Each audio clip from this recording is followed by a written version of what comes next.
Our next speaker, Ms. Karine Rassool, comes to us from Paradise, Seychelles. And she is today representing the University of Maine.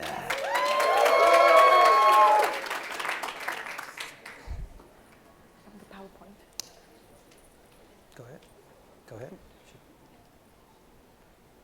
Sorry, I just have a PowerPoint. Yes, so just go ahead. Oh, right, sorry. Good morning. Every time I see a headline claiming that Seychelles is vanishing, it keeps me awake at night, petrified by the thought that one day my people will be here making pleas instead of pledges, that one day my people will no longer be called Seychellois because they will have no country to belong to. Instead, we will be rendered refugees, climate refugees. Let me ask you, if you were faced with the threat of your country disappearing, what would you do about it?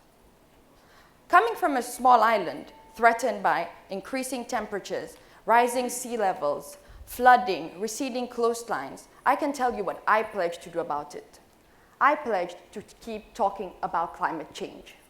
Now, that may not seem like much of a solution in the face of melting ice caps, retreating glaciers, a shriveling ozone layer. But the truth is, giving my country a voice is probably the best hope I have of keeping it alive. Why, you ask? Seychelles is the smallest country in Africa, and it would be useless for me to come here today and tell you that my pledge is to go back home and petition my government to curb emissions. That would have no impact whatsoever on climate change. For mitigation to have an impact, it has to come from countries like USA, China, India, large emitting nations.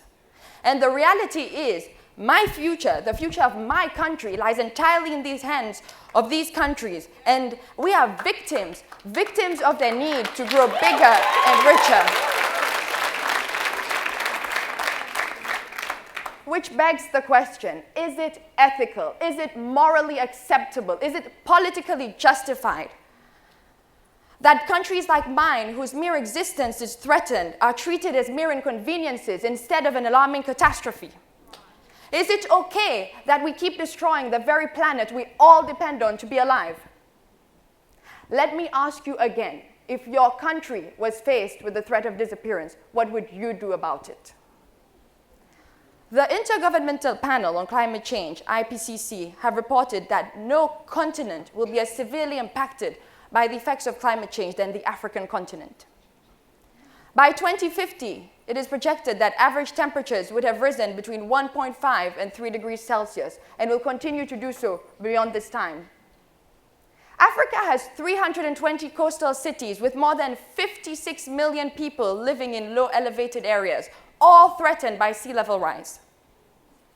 Dear fellows, is it our future to keep being victims of countries continents away? No. Now, I am not asking you to go back home and stop driving your cars and shut down your coal plants. But what I am asking you is to make a pledge to change the status quo. All of us here in this room believe we can change the world. But for us to change the world, we must first need to change ourselves, the way we think, the way we do things.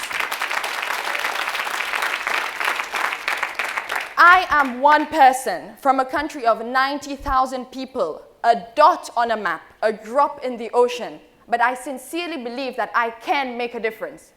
Together, we are a continent. My people, my country needs you. Africa needs you. The world needs you to do something. So this morning, will you take a stand and pledge with me against climate change? Thank you.